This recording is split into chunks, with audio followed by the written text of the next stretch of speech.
ஒடுக்க நினைக்கின்ற ஒன்றிய பாஜக பாசிச அரசை சிறுபான்மை மக்களிலிருந்து பாதுகாக்கின்ற அற்புதமான பேச்சார், தொலைக்காட்சியை புகழ்பெற்று இன்றைக்கு சிறப்புரை ஆரம்பித்ததற்காக வருகை தந்திருக்கின்ற சிறுபான்மையினுடைய ஆற்றல்மிக்க சகோதரி வீர தமிழச்சி சகோதரி சுந்தரவல்லி அவர்களை கண்டன சிறப்புரை வழங்குமாறு அன்போடு கேட்டுக்கொள்கிறோம். யாரோ ஒருத்தர் எனக்காக வந்திருக்காரு நினைக்கிறேன், கைதட்டினாரு.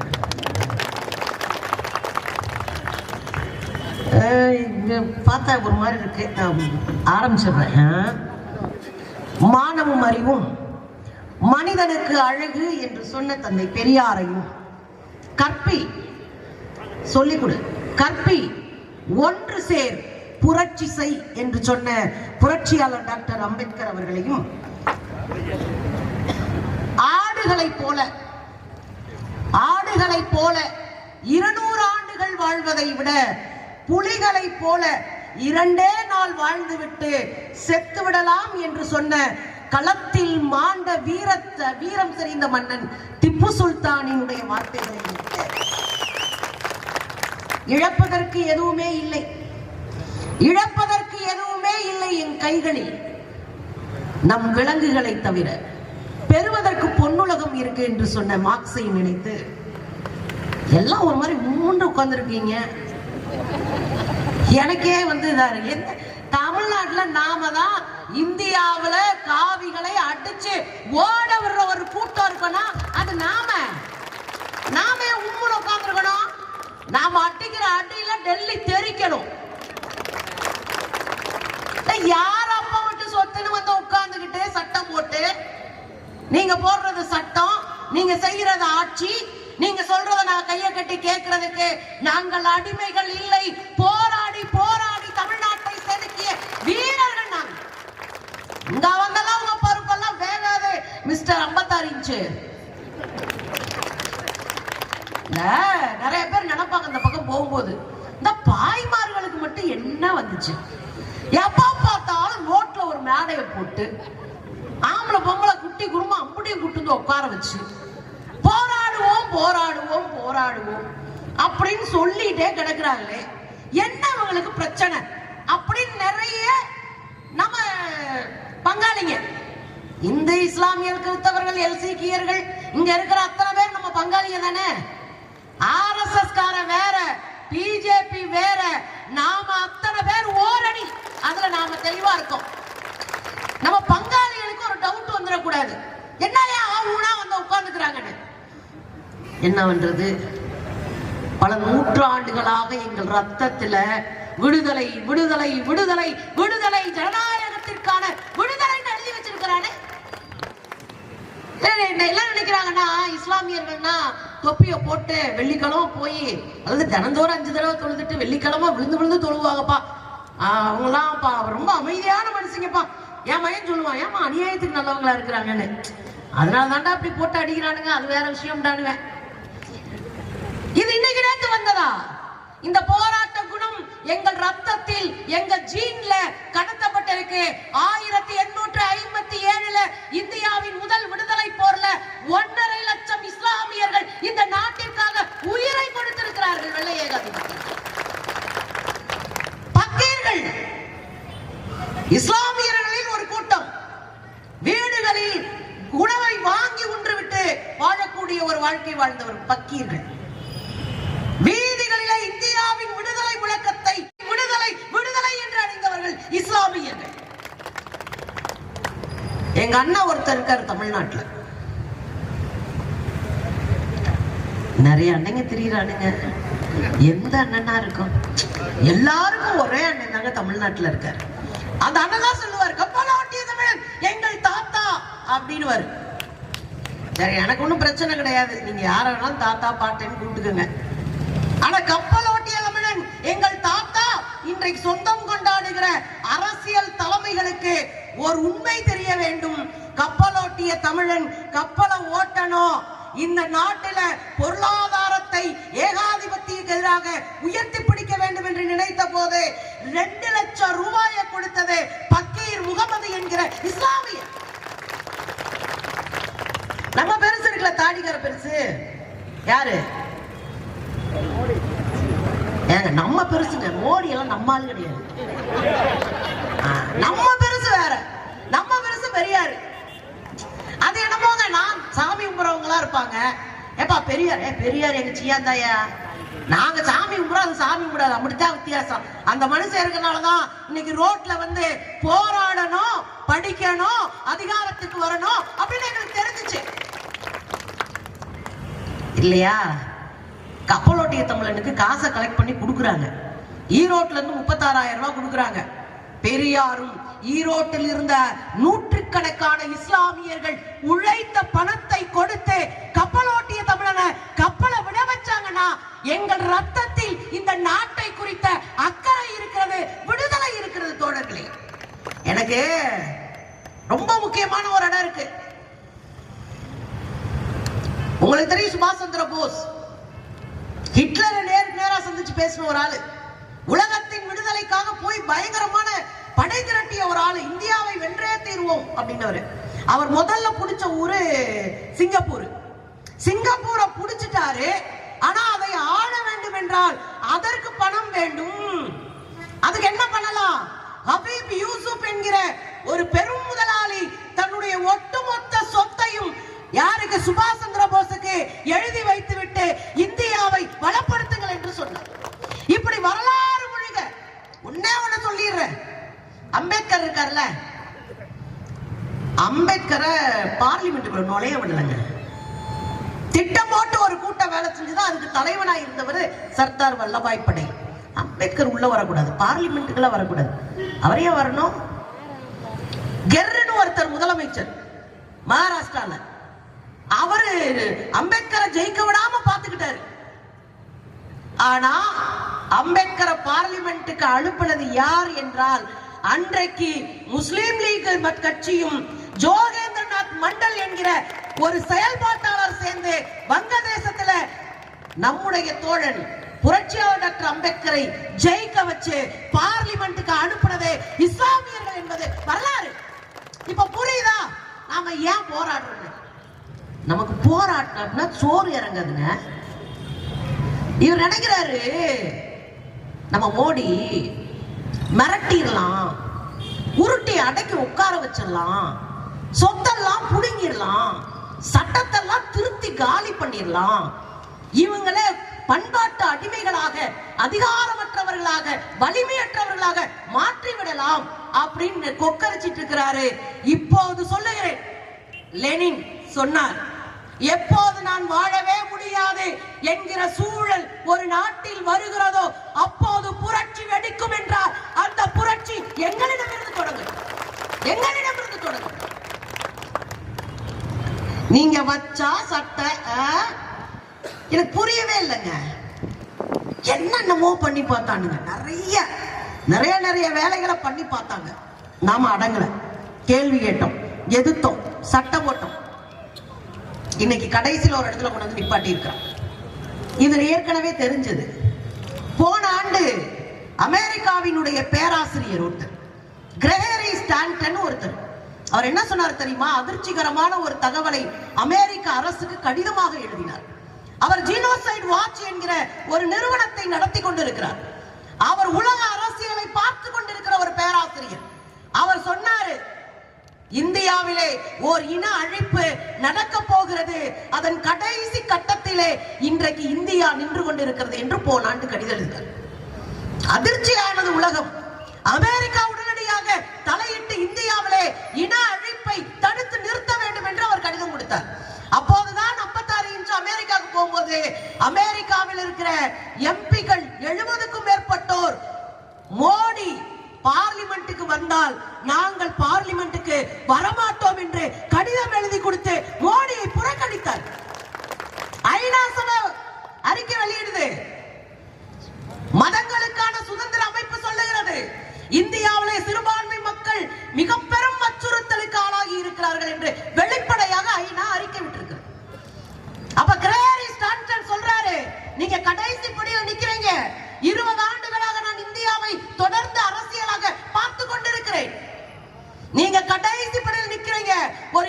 இனப்படுகொலையை செய்து முடிப்பார்கள், செய்பவர்கள் RSS காரர்களாக இருப்பார்கள் என்று சொன்னார்.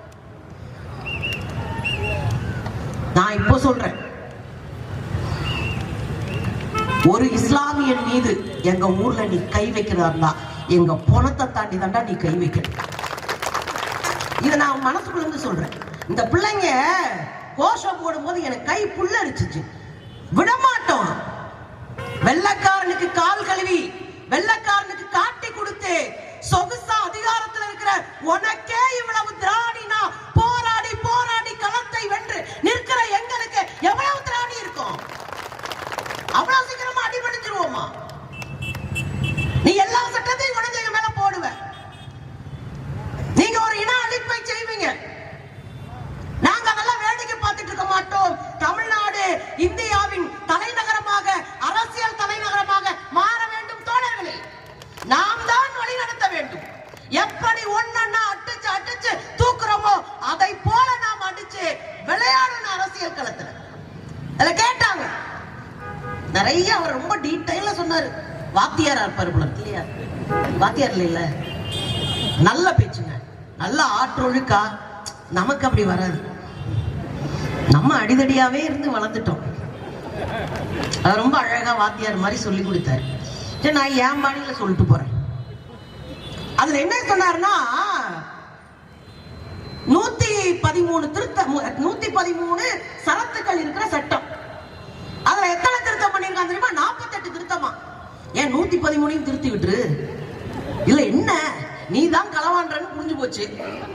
இது வக்பு திருத்த சட்டம் இல்ல, திருட்டு சட்டம் தெரிஞ்சு போச்சு. அப்ப திருடனால ஆயிப்போட்டா முழுசா வெளியே வந்துடணும். யோகியனால அங்க நடிக்க கூடாது. இதுல கலெக்டர் ஏயா நீ தலைமதப்படும். ஒரு பெரிய சொத்து எதுக்கு இஸ்லாத்துல இந்த வக்புன்னு ஒண்ணு இருக்கு?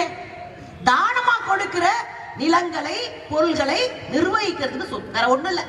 அத அவங்களா நிர்வகிக்கல, அரசாங்க கண்காணிப்பா நிர்வகிச்சுட்டு இருக்காங்க. அதுல ஒரு தேர்தல் நடக்கும். அந்த தேர்தல்ல உறுப்பினர்கள் தேர்ந்தெடுக்கப்படுவாங்க. அதுல அரசாங்கத்தினுடைய கண்காணிப்பின் கீழே இந்த சொத்து பராமரிக்கப்படும். இந்த சொத்தை வச்சு என்ன பண்ணலாம்? பள்ளிக்கூடம் நடத்தலாம். பாப்பா அழகா பேசினா, பள்ளிக்கூடம் நடத்தலாம். ஏழை எளிய மக்களுக்கு மருத்துவம், அப்புறம் முடியாதவங்களுக்கு அதுக்கான கருணை இல்லங்கள், இங்கே மசூதிகள், தர்காக்கள், அப்புறம் இந்த குழந்தைங்க படிக்கிற மத கல்வி படிக்கக்கூடிய மதரசாக்கள், இப்படி ஏராளமானவற்றை பராமரிக்கலாம். இப்ப உங்களுக்கு ஒண்ணு புரியுதா? இது எல்லாத்தையும் ஒழிச்சு கட்டணும்னா என்ன பண்ணணும்? எங்க இருந்து வருது வருமானம்?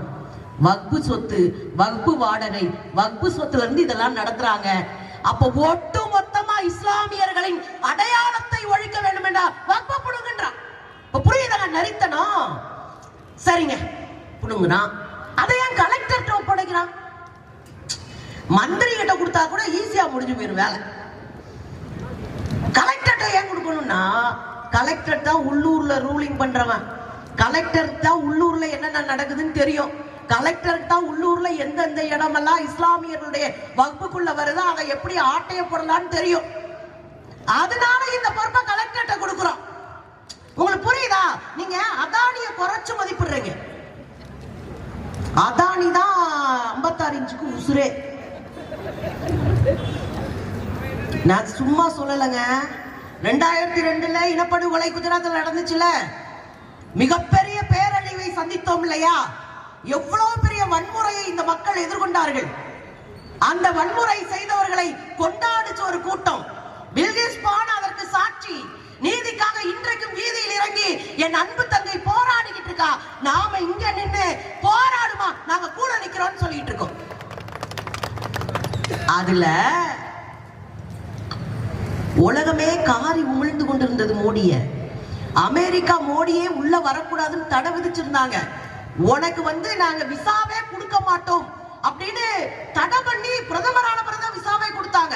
நீ அவ்வளவு பெரிய கொடூரமானவையான்னு இந்த இனப்படுகொலையை நடத்தி முடிச்சுட்டு 1000 இடங்கள்ல போய் பேசுறாரு இதே மோடி. 1000 இடங்கள்ல போய் பேசி என்ன சொன்னாரு? இந்து சகோதரர்கள் நல்லவர்கள். 1000 இடங்கள்ல போய் பேசி இருக்கிறாரு. The final solution ஒரு வீடியோ இருக்கும், நீங்க எல்லாம் போய் பார்க்கணும். என்ன மாதிரி ஒரு கலவரத்தை தூண்டினார்கள், எப்படி அந்த கலவரத்தை இஸ்லாமியர்களுக்கு எதிராக திருப்பினார்கள் என்கிற அயோக்கியத்தனம் அப்படியே இருக்கும். என் ஃப்ரெண்டு முத்துகிருஷ்ணன் தமிழ் படுத்தியிருக்கான், தயவு செஞ்சு எல்லாரும் படிங்க. இஸ்லாமியர்கள் மீது திட்டமிட்டு ஒரு இன அழிப்பை எப்படி கட்டவிழ்த்தார்கள் என்று தெரியும். நான் ஏன் இதை சொல்றேன்னா, உலகமே 56 அடிச்சு நொறுக்கிட்டு இருந்த போது இந்த அதானி இருக்காப்ல, த வைப்ரண்ட் குஜராத்னு ஒரு மாநாடு நடத்துறான். என்னவா? த வைப்ரண்ட் குஜராத். குஜராத் வந்து அப்படியே வைப்ரண்டா இருக்கு அப்படின்னு ஒரு மாநாடு நடத்தி எல்லா முதலாளிகளையும் அழைச்சு குஜராத்ல முதலீட்டாளர்கள் மாநாடு நடத்தி மோடி மாதிரி உலகத்துல உண்டா, மோடி தான் வளர்ச்சியின் நாயகன் அப்படின்னு பேசுற அன்னைக்குதான் மோடியை இந்தியாவின் பிரதமராக மாற்ற வேண்டும் என்ற பேச்சுவார்த்தை நடக்குது. அப்போ ஒரு இன அழிப்பை செய்த கொடூரனை, ஒரு இன அழிப்பை செய்து ஒரு இனத்தை படுகொலை செய்த ஒரு அரசியல்வாதியை, உலக மக்களால் புறக்கணிக்கப்பட்ட ஒருத்தரை வைப்ரண்ட் குஜராத் என்ற மூலமா மோடியை மேல கொண்டு வந்து வளர்ச்சி நாயனாக கட்டமைச்சதுல அதானிக்கு ஒரு இடம் உண்டு. இப்ப வர்றேன், இப்ப ஏன் வக்பு சொத்தை ஆட்டை போடணும்? ஏன்னா கடற்கரையை பூரா அதானிக்கு கொடுத்துட்டோம், சாகர் மாலா. அப்புறம் ஏர்போர்ட்டை புறம் கொடுத்துட்டோம். அப்புறம் இந்த ரயில்வே அதெல்லாம் கொடுத்தாச்சு, ஆஸ்பத்திரி அப்படியும் கொடுத்தாச்சு. பிரதமர் ஆக்கிட்டாருன்னா மொத்தமா கொடுத்த மாதிரி ஆயிரும். அதானிய பிரதமர் ஆக்கிட்டோம்னா மொத்தமா நாட்டை கொடுத்த மாதிரி ஆயிரும். இப்ப மிச்சம் மீதாரி இருக்கிறது எதிரியான்னு பார்த்தா வக்பு வாரிய சொத்து ஒண்ணுதான் மிச்சமா கிடக்கு. இப்ப நம்ம ஜி பாக்குறாரு 56 இன்ச்சு. நம்ம நண்பன் எல்லாத்தையும் கொடுத்தோம், உசுர கூட கொடுப்போம், இந்த வக்பு சொத்தை கொடுக்க மாட்டோமா, மொத்தமா ஆட்டையை போட்டுருவோம் ஜி அப்படின்னு தான் வக்பு திருத்த சட்டத்தை அதானிகளுக்காக அம்பானிகளுக்காக நம்ம 56 இன்ச்சு கொண்டு வந்திருக்கு. அப்ப திருட்டு சட்டத்தை கொண்டு வந்து கலெக்டரை வச்சு, கலெக்டருக்கு அதிகாரத்தை பாருங்களேன். கலெக்டர் இந்த பக்கம் வண்டியில போயிட்டே இருக்காருன்னு வச்சுக்கோங்களேன், வக்பு சொத்துன்னு வச்சுக்கோங்க. போறவரு பக்கத்துல ஒரு பிஜேபி காரன் கூட கார்ல வர்றான். சார் சார் சார் இந்த சொத்து பாருங்க சார், எப்படி ரோட்டு மேல பலன்னு கிடக்கு சார், பிளாட்டு போட்டோம்னா பயங்கரமா போகும் சார், இல்ல ஒரு ஏதாவது நிறுவனம் நடத்தினா பிச்சுக்கு போகும் சார் அப்படின்றான். என்ன சார் வேணும்?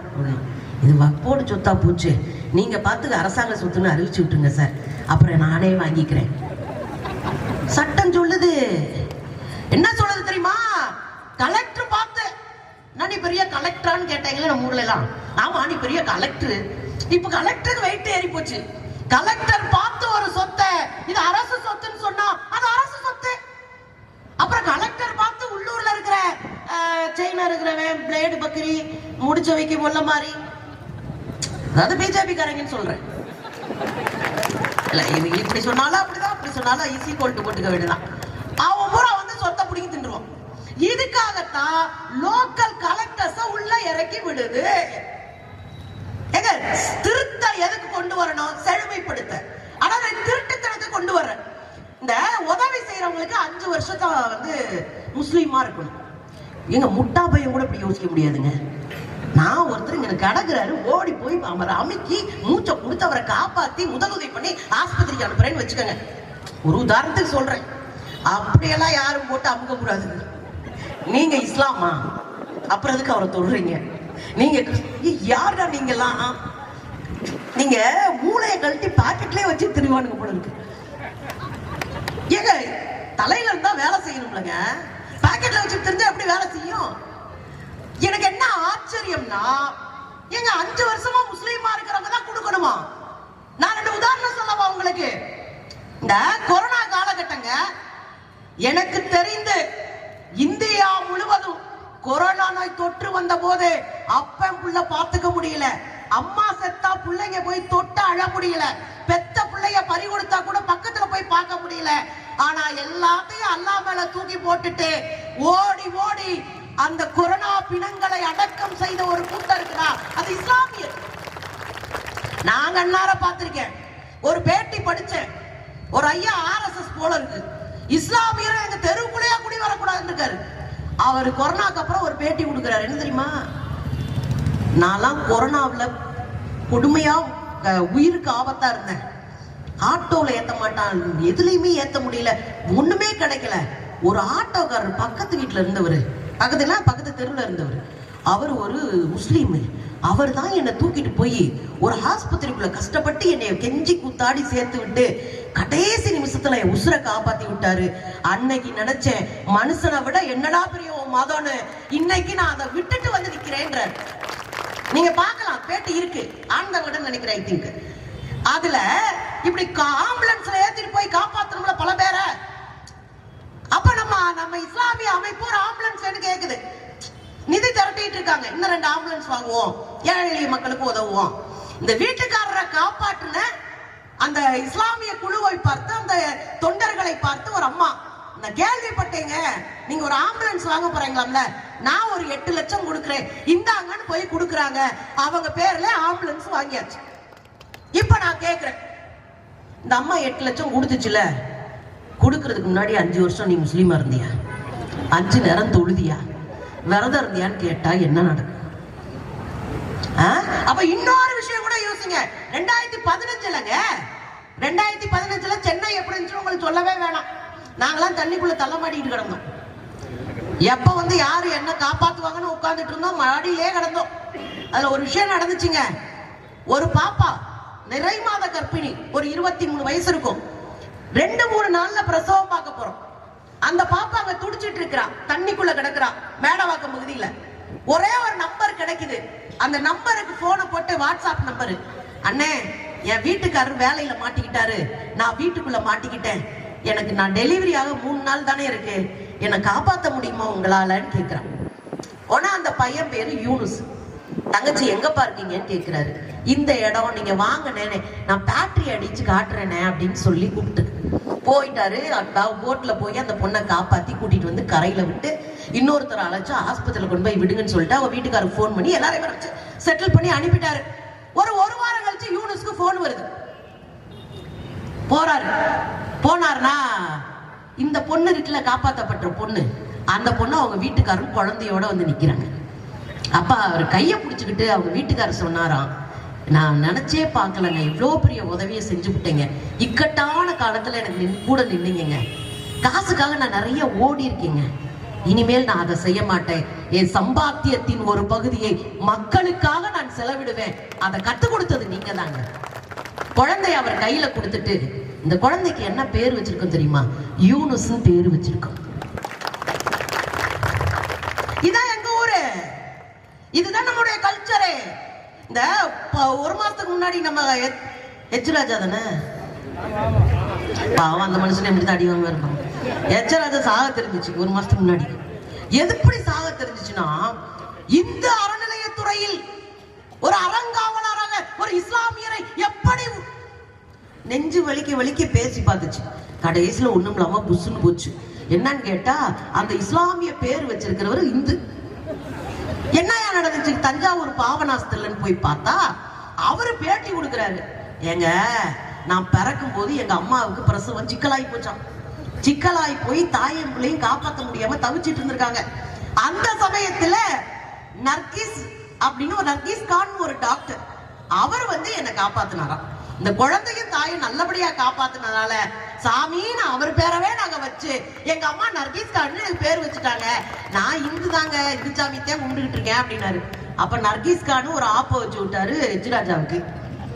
இது எதுக்கு சொல்றேன்னா, ஏன் அந்த பேரை வைக்கிறோம், ஏன் அந்த உதவி செய்யறோம்?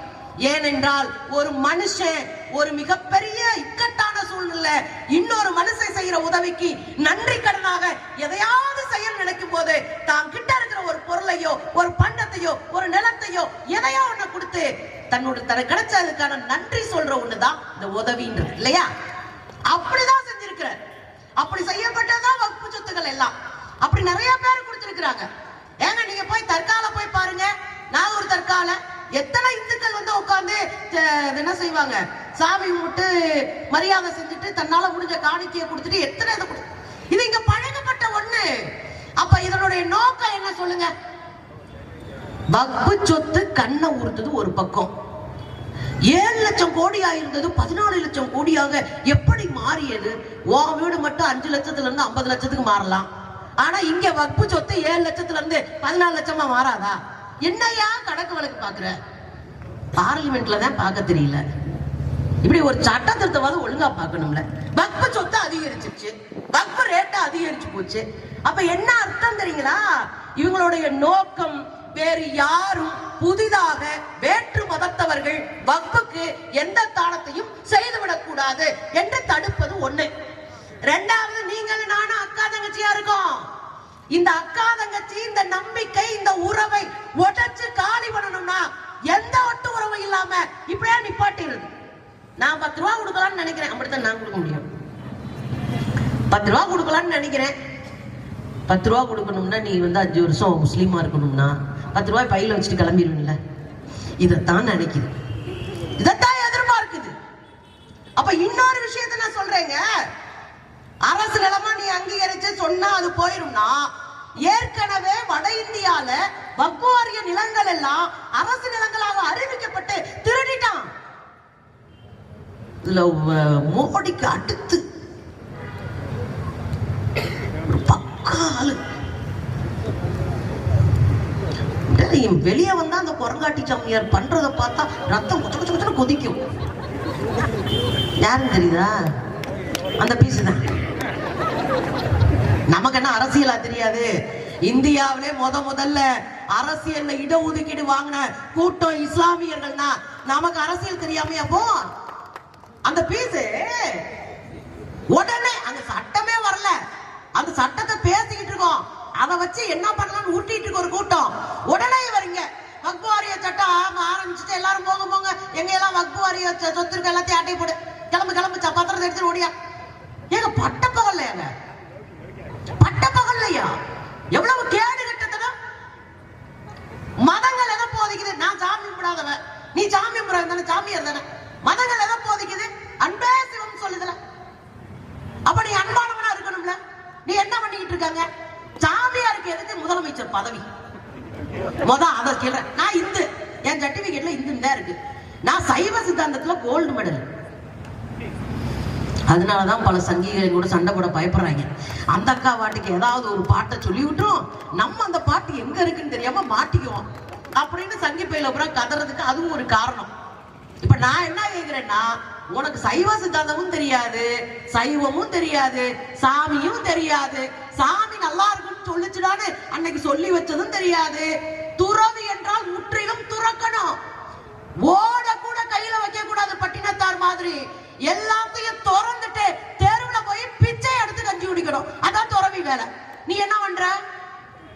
ஊருக்குள்ள உட்காந்துட்டு கார்ல போயிட்டு ஏசியில போயிட்டு குரங்காட்டி வேலை பார்த்துக்கிட்டு, அந்த சாமி வக்ஃபோட சட்டத்துல அவ்வளோத்தையும் இது பண்ணுது. நான் ரெண்டு விஷயத்த சொல்லிட்டு முடிக்கிறேன், டைம். அவர் 3/4 மணி நேரம் பேசினாரு. அவரு ரொம்ப நல்லவர், விடிய பேசினா கூட கேட்பாரு. ஆமா நீங்க பேசுங்கப்பா, நம்ம ஆட்டுக்கு வந்து பேசுவோம் அப்படின்னு. 10 நிமிஷம் ஓகே. 9 மணி வரை எனக்கு டைம் கொடுத்துருக்காரு. அப்புறம் அதுக்கப்புறம் எங்காலும் எடுத்துப்பாரு. அவர் நினைப்பாரு, இந்த பிள்ளாட்டிக்கு எல்லாத்தையும் அடிச்சுட்டு போயிருப்பாரு. ஏன்னா தலைவர்கள் நிறைய பாயிண்ட்ஸ் வச்சிருப்பாங்க, நாம தான் உருட்ட வேண்டியிருக்கும். அதனால இடையில அப்படியே உருட்டிட்டு போவோம். இதுல என்னன்னா, அது ரொம்ப வருத்தத்தோட சொன்னார். வாத்தியார் இருக்கார்ல, வாத்தி, அவர் ரொம்ப வருத்தத்தோட சொன்னாரு. ஏங்க நீங்க உள்ள எல்லா பையிலும் கொண்டு வந்து 2 பேர் இல்ல, அவர் ரொம்ப தெளிவா சொன்னாரு. நாடாளுமன்ற கூட்டத்தொடர்ல எம்பிக்கள் இதை விவாதப்படுத்தினாங்க. என்ன விவாதம் பண்ணாங்க தெரியுமா?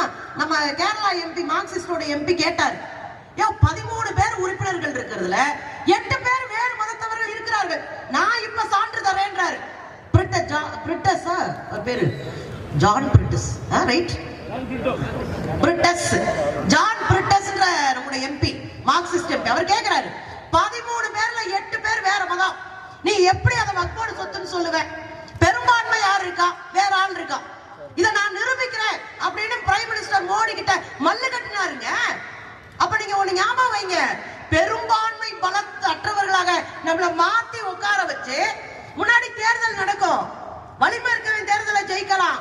அப்படியே ஜெயிச்சாலும் அவங்க இஸ்லாமியரா இருப்பாங்க. இப்ப மாநிலங்கள் தேர்தலை நடத்தக்கூடாது. தேர்தலை நடத்தக்கூடாதுன்னா RSSல 5 பேரு, பிஜேபியில அண்ணாமலை மாதிரி 4 பேரு. எங்களை பார்த்தா உனக்கு என்ன கிறுக்கு பயில்னு எழுதி ஒட்டியிருக்கா?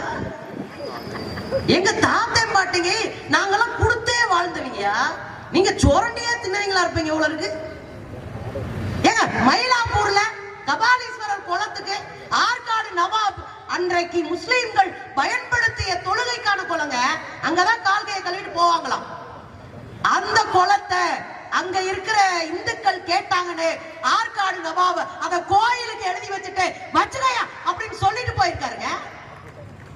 கொடுத்து கொடுத்து செவந்தகர நாங்கெல்லாம் சும்மா இங்க வந்து களவாணித்தனம் பண்ணிக்கிட்டு இப்ப தேர்தல் நடத்தக்கூடாது. அப்ப தேர்தல் நடத்தலனாலே உள் வேலை நடக்கும். அப்போ RSSல 2 பேரு, சன் பரிவார்ல 3 பேரு, அதுல ஒருத்தங்க அடியாளருக்கே ஒரு குரூப் வச்சிருக்காங்க இல்லத்துல. அவங்க வேலையை அடிக்கிற வேலை தான். யாரு அவங்க? பஜ்ரங் தல்ல ஒரு 5, ஏன்னா அவன் தான் அடிக்கிறாள். இப்படி எல்லா குரூப்பையும் உள்ள கொண்டு வந்து ஒட்டுமொத்த சொத்தையும் சுரண்டி கொழுக்க வேண்டும் என்பதற்காக இங்க தேர்தல் முறையை ரத்து செய்து வைத்திருக்கிறார்கள். உங்களுக்கு புரியுதா? இன்னொரு விஷயம் கூட, அறக்கட்டளை சொத்து, நான் சொன்னது கரெக்டான்னு சொல்லுங்க. அறக்கட்டளை சொத்துக்கள், ஸ்கூலு, மருத்துவமனை, முதியோர் இல்லம், அதாவது கைவிடப்பட்டவர்களுக்கான இல்லம், இந்த அறக்கட்டளை சொத்துக்கள் எல்லாம் வக்ஃபு சொத்துக்குள்ள வராதுன்னு இருக்கு சட்ட திருத்தத்துல. இது எப்படிப்பா? நான் நடத்துற பள்ளிக்கூடம் வகுப்புக்குள்ள வராது, ஏன்னா அதான வருமானம் வருது. நான் நடத்துற ஏழை எளிய மக்களுக்கான தங்குற இடம், அவங்கள பாதுகாக்கிற இடம், ஏழை எளிய மக்களுக்கு பள்ளிக்கூடம், ஏழை எளிய மக்களுக்கு மருத்துவம், இது எல்லாம் வகுப்புக்குள்ள வராது. அப்புறம் எதையா வரும்? எதுவுமே வராதுங்க. அதத்தான் ஒன்னொன்னா சொல்லிட்டு இருக்கோம், புரிஞ்சுக்கோங்கன்றான். உங்களுக்கு புரியுதா? வருமானம் வரக்கூடிய எல்லாத்தையும் புடுங்குறான், வாடகை வரக்கூடிய எல்லாத்தையும் புடுங்குறான். அப்ப அதுக்குள்ள நோக்கம் என்ன? ரொம்ப நல்லா ஞாபகம். ஒரு காலத்துல நம்மளை அச்சுறுத்திக்கிட்டே இருந்தான், நம்முடைய மசூதிகளை இடிச்சான், குஜராத்ல மிகப்பெரிய இனக்கலவரம் செஞ்சான், அதன் மூலமாக நம்மளை அச்சுறுத்தினான். 100 இளைஞர்களை கொடுங்கள், 20 லட்சம் இஸ்லாமியர்களை கொன்றொழிக்கிறேன் என்று ஆயுத பயிற்சி கொடுத்தான். அது அச்சுறுத்தல். அதிகாரத்தை நம்ம புடுங்கணும்னு நினைச்சான். 370 புடுங்கனா, 35A புடுங்கனா.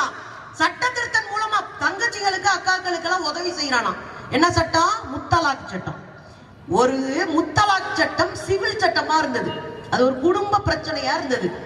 அந்த சிவில் சட்டத்தை கிரிமினல் சட்டமா மாத்தி 3ல இருந்து 5 வருஷம் புருஷனை தூக்கி ஜெயில போடுறான்னா அதனுடைய உள்நோக்கம் என்ன?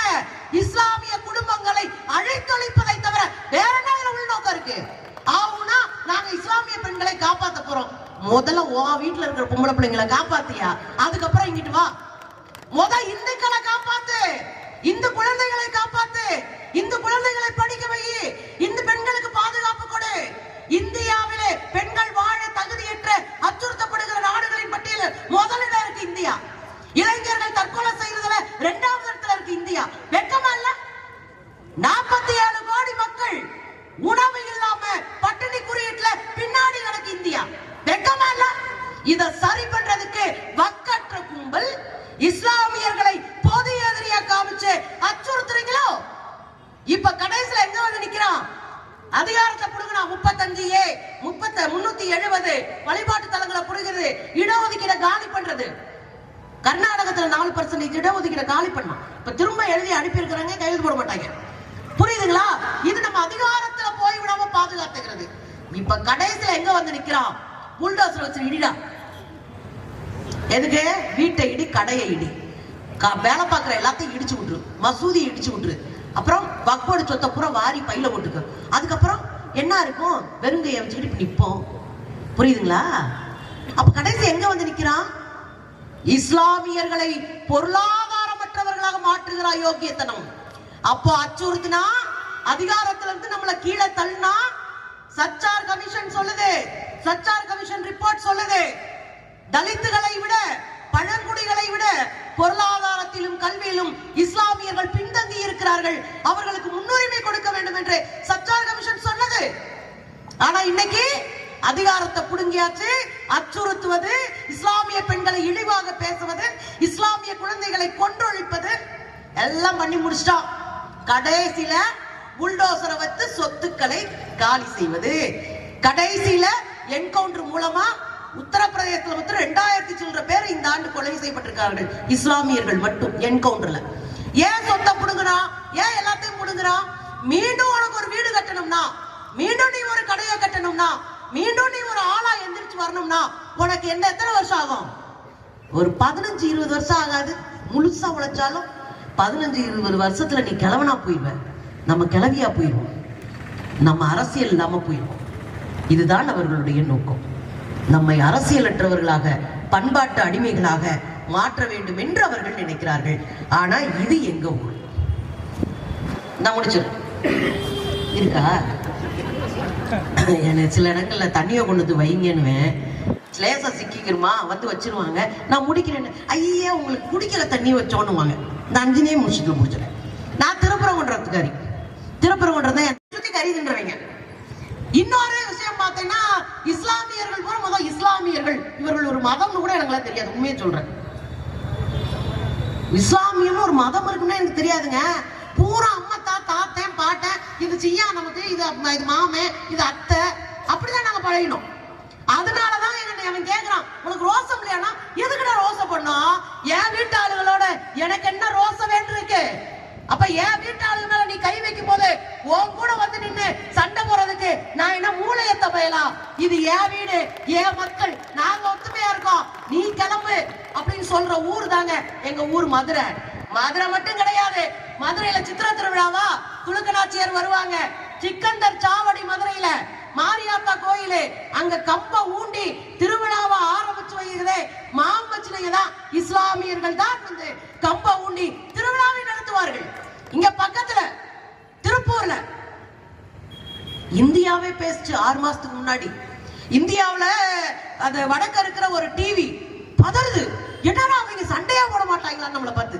என்ன நடந்துச்சு அப்படின்னா, இங்க பக்கத்துல திருப்பூர்ல ஒரு இஸ்லாமியர்கள் இந்துக்கள் வாழக்கூடிய கிராமம். இஸ்லாமியர்களுக்கு மசூதி இருக்கு, ஆனா இந்துக்களுக்கு கோயிலே இல்ல. அவங்க ரொம்ப व्यसனமா இருந்திருக்காங்க, கவலையா இருந்திருக்காங்க. உடனே இஸ்லாமிய நண்பர்கள் போய் 6 லட்சம் மதிப்புடைய தங்களுடைய சொந்த இடத்தை கொடுத்து, நீங்க கோயிலை கட்டிக்கங்க, சந்தோஷமா சாமியை கும்பிடுங்க, நாங்க அவங்க கூட நிக்கிறோம் அப்படின்னு கொடுத்திருக்கிறாங்க. இது இந்தியாவே திரும்பி பார்க்குது. இது நம்ம ஊர்ல சாதாரணமாப்பா, அப்படித்தானே? உடனே இஸ்லாமியர்கள் சீர்திருத்தியோட பிள்ளையார் கோயிலுடைய திறப்பு விழா போய் நிக்கிறாங்க. இன்னொரு ஞாபகம் வைங்க, தென் மாவட்டங்கள்ல கோயில்களுக்கு இஸ்லாமியர்கள் சீர் கொண்டு வருவதோ, இஸ்லாமியர்கள் கோயில்களுக்கு நாங்கள் சீர் கொண்டு போவதோ எங்கள் பரம்பரை வழக்கம், எங்கள் மரபு, எங்கள் ஒற்றுமைக்கான அடையாளம். அது ஒன்னே ஒன்னு சொல்லிட்டு முடிச்சிட. ராமேஸ்வரருக்கு போன வாரம் கூட வந்து அமித்ஷா அங்கதான் முக்குன்னு முக்கிட்டு போனாரு. ஆனா நம்ம ஊருக்காரங்க கொஞ்சம் கூட மூஞ்சி தாச்சனையா பாக்குறது இல்லைங்க. அமித்ஷா வந்தாலும் சரி, 56 இன்ச்சு வந்தாலும் சரி, காலி சேரா கிடக்கு. இங்க பாருங்க, அப்படி பேசும்போது 10 பேர் கை தட்டும் போது இன்னும் கெத்தா இருக்குல்ல, இன்னும் 4 நிதிடா டாய் வாடா அப்படின்ற மாதிரி இருக்குல்ல. அது வெறுஞ்சார பார்த்து கதறிட்டு போற கும்பலா இருக்கு. அந்த ராமேஸ்வரத்துல ஐயா பட்டணம் அமுக்கி சுவிட்ச போட்டோன்னே அப்படியே மேல போகுது பாலம். அப்புறம் அமுக்குறாரு, கீழே வரல, ரிப்பேர் ஆயிடுச்சான். அப்புறம் நீ கை வச்சா ஏதாவது விளங்கும், சரி போ அப்படின்னாச்சு. இல்ல ராமேஸ்வரத்தை ஏன் சொல்ல வரேன்னா, நாமெல்லாம் அண்ணன் தம்பிங்களா மட்டும் இல்லைங்க, மனசுக்குள்ள இருந்து சொல்றேன். தமிழ்நாட்டுக்குள்ள அவ்வளவு ஈஸியாலாம் நீ எங்களை பிரிச்சிட முடியாது. ஞாபகம் வைக்கணும், ராமேஸ்வரம்ல மரகத லிங்கம்னு ஒண்ணு இருக்கு. அதுதான் ராமேஸ்வர கோயில்ல கருவறையில இருக்கிற லிங்கம். இந்த மரகத லிங்கத்தை கொள்ளையடிக்கிறதுக்கு வர்றோம், கஜினி முகமது கொள்ளையடிக்கிறதுக்கு வர்றோம். இப்போ பயங்கரமா பிரச்சனை ஓடிக்கிட்டு இருக்கு. அங்க இருக்கிற இந்த சாமி வந்து தட்டு மணியாட்டிட்டு இருக்கிற குரூப்ல தெரிச்சு ஓடுது. எதுக்குப்பா நமக்கு, சாமி அவரை காப்பாத்திக்கிட்டோம், நம்மளை காப்பாத்திக்கணும் ஓடிடுச்சு. ஓடினோடனே பார்த்தா மரகத லிங்கத்தை காணோம். எல்லாருக்கும் ஒரே அதிர்ச்சி, என்னப்பா இது மரகத லிங்கத்தை காணோம், என்னப்பா செய்யறது அப்படின்னு கொள்ளையடிச்சிட்டாங்க போல இருக்கு அப்படின்னு நினைச்சிட்டு இருக்கும்போது 4 மீனவர்கள் அந்த மரகத லிங்கத்தை சாக்கு பையில கட்டி கொண்டு வந்துட்டு இருக்காங்க கோயிலுக்கு. கொண்டு வந்து அந்த கையில கொடுத்து, இந்தாங்க, நீங்கெல்லாம் தெரிச்சு வீட்டுக்கு ஓடி போயிட்டீங்க, இதை மரகத லிங்கத்தை காப்பாத்தி ஊருக்குள்ள வைக்க முடியாது, அதனால மரகத லிங்கத்தை எடுத்துட்டு நாங்க கடலுக்குள்ள ஓடி போய் வச்சுக்கிட்டோம், அதனால மரகத லிங்கம் காப்பாற்றப்பட்டது என்று சொன்ன 4 மீனவர்கள் இஸ்லாமியர்கள். இன்றைக்கும் அந்த மரகத லிங்கம் அங்கே இருக்கு. எனவே எங்கள் பண்பாட்டு தளத்துல நீ கை வச்சுக்க முடியாது, எங்களை நீ அடிச்சு ஓட விடலான்னு நினைக்க கூடாது. இந்தியாவிற்கு நாம் தான் அரசியல் பாடத்துல முன்னாடி நிற்க வேண்டும் தோழர்களே. வரட்டும், எத்தனை துயரமும் வரட்டும், எத்தனை துன்பமும் வரட்டும், எத்தனை சட்டமும் வரட்டும், கடைசி ஒரு ஆள் இருக்கிற வரை அதிகாரத்தில் இருக்கிற RSS BJP சங்க பரிவார் கூட்டத்தை எதிர்ப்போம், வெல்வோம் என்று சொல்லி நன்றி கூறி முடிக்கின்றேன். நன்றி, வணக்கம். நன்றி சகோதரி சுந்தரவல்லி அவர்களே. இறுதியான கண்டன உரையாற்ற தோழர் திருமுருகன் காந்தி அவர்கள் உள்ளார்கள்.